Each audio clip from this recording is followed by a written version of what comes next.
Welcome to Zoe's Tropes. My name is Zoe, and this is the story of how I moved my book collection from my childhood bedroom into my first apartment.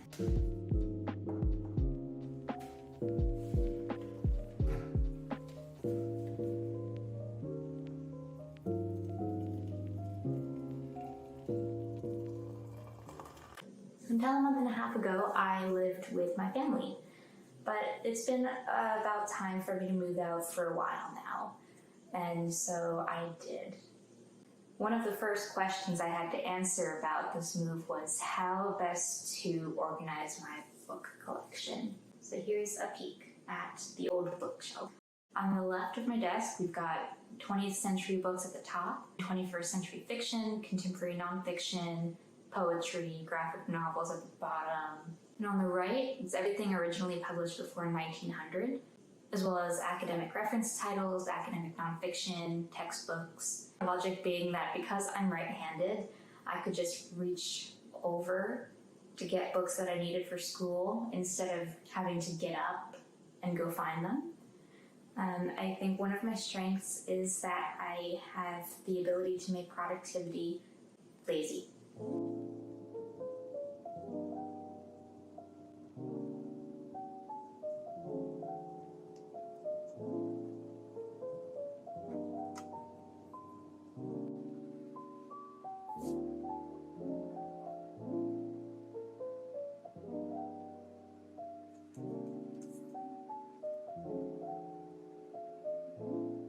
I just received one of the best books I'll ever receive. It's the Twilight edition of Wuthering Heights.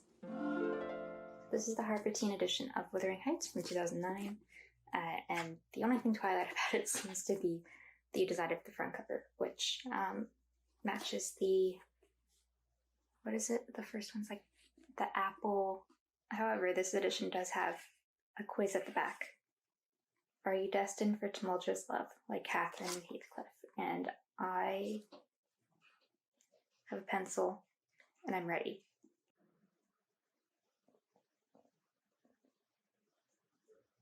Which famous couple is your favorite? A. Bella and Edward from Twilight. B. Troy and Gabriella from High School Musical. C. Bella and the Beast from Beauty and the Beast. High School Musical. You would describe your fashion sense as A. Bohemian chic, B. Casual but put together, C. Dramatic and unusual. I love the latest wacky trends and I can rock anything. I always add my own creative flair. Sadly, I'm the boring option. The code. I got 10 points, which makes me this first option. Probably am not destined for gothic romance. I'm way too practical to let one guy make or ruin my entire life. I'll find love, but it will be with a sweet, steady man, not a brooding, tormented soul. Why did I even get this? So I went about trying to find 3 Billy bookcases during a major IKEA supply shortage. And I didn't want to take the ones from home because I wanted to be able to leave those as room to grow for my family. I started with one that I was able to find through Facebook Marketplace secondhand and put a lot of the books that I brought over on the first trip here, just sort of haphazardly. Okay, here's bookshelf number 1 of 3, 4, who knows? And here's many books, and I'm actually pretty sure that's like only a couple shelves off of my books at home. And then a whole month went by.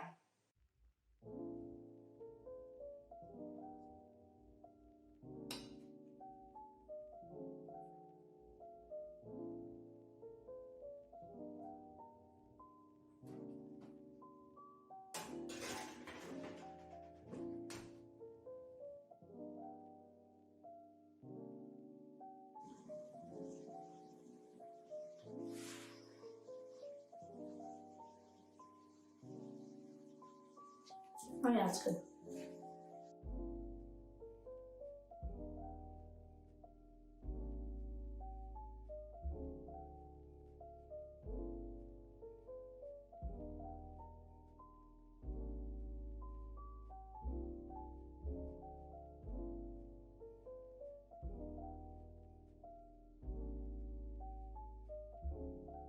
How's your walkie?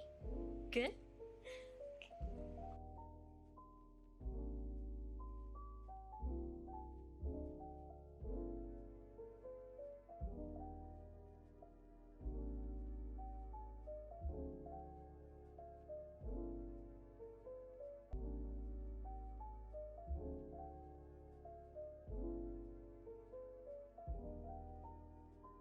Today is the day. We're finally finishing setting up my bookcases, I hope. My dad's gone to IKEA to get one, and then we're going to get a used one together from someone in the city. And just about all of my books are moved over. Here's what they look like now. And yeah, we'll hopefully have a book wall by the end of the day. Okay, so we've got one beautiful fresh Billy all set up.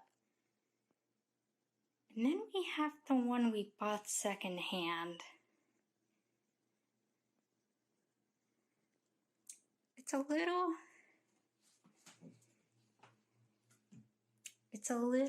not right.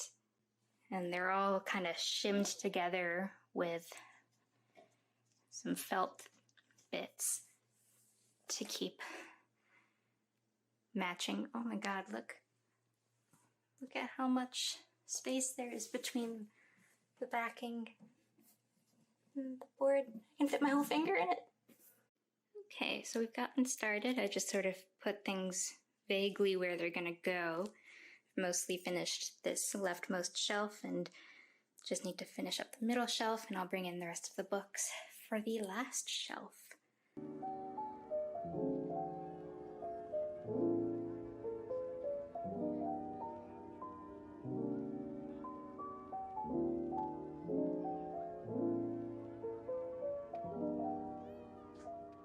So we start off with books published basically before 1750.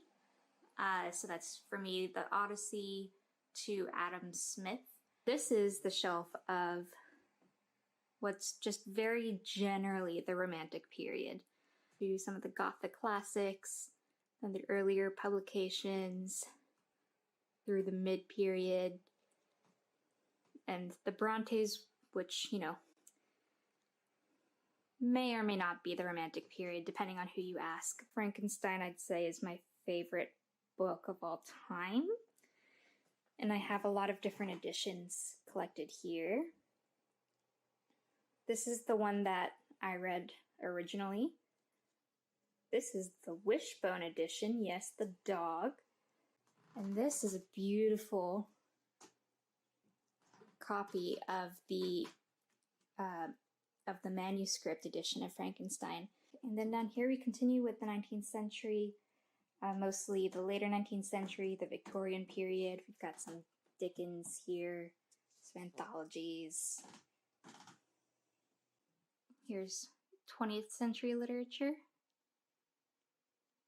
Up until the 90s, actually, just because it kept fitting. Down here I've got my broad view editions, which are the editions that I frequently needed for school. I start up here with my Oxford World's Classics, another edition that we often needed for school. Then down here we've got a lot of my Penguin Classics. I have a lot of like different versions of them, so you know, these are shorter than these, and then these are some of the more recent edition. And then this middle shelf, it's kind of hodgepodge, so I've got 2 Latin reference books. This is my collection of chapbooks and literary magazines. And I've got some reference books, the Copy Editor's Handbook, which I reference occasionally, so it's there so that I can pull it out easily. And then my giant collection of bookmarks that I would never read anywhere close to this many books at once, so I don't know why I have this many, but that's where they are. For your poetry shelf, I have this entire shrine to Anne Carson. This is not all of her books. These are just all of the ones that I have. And I think I've read all of them. I love her so much. I don't understand most of what she writes, but I think that's okay. Then here, a lot of these are small press. A lot of them are Montreal based. Underneath, Here's my kind of popular nonfiction books. I did sort of a rainbow bookshelf because I noticed they had a lot of similar colors to them. I'd really recommend Sarah Ahmed's books. I loved Trick Mirror. Policing Black Lives in Canada was really, really great. Then here I have my books in French. I don't know if I like that they're sort of glued to the nonfiction. I'd like some separation to indicate that they're different. But these are my books in French. I am fluent in French. I can read very well and speak and write mediocrely. My academic nonfiction. So I've got some sort of trade nonfiction and biographies, and then some kind of academic literature. So the last shelf is contemporary fiction, including most of the Outlander series, A Phantom of the Opera Mask, and Practical Magic. This is my vanity, which I'm missing a mirror for. I'd really recommend Heather O'Neill if you're interested in Canadian fiction. Helen Oyeyemi is a favorite. Ali Smith's Seasonal Quartet. And I figured I would churn out whichever book corresponds to the season that we're in. Some Zadie Smith. Just the ones at the end. Got a lot of Sarah Waters. And then just like a couple of graphic novels. So now I've got the Zoom background that I want. I have all of my books here that make me happy. I have an organization system that works. So let me know if you want a full tour of my bookshelves, if you have any other interests based on what you've seen from me, and subscribe for more.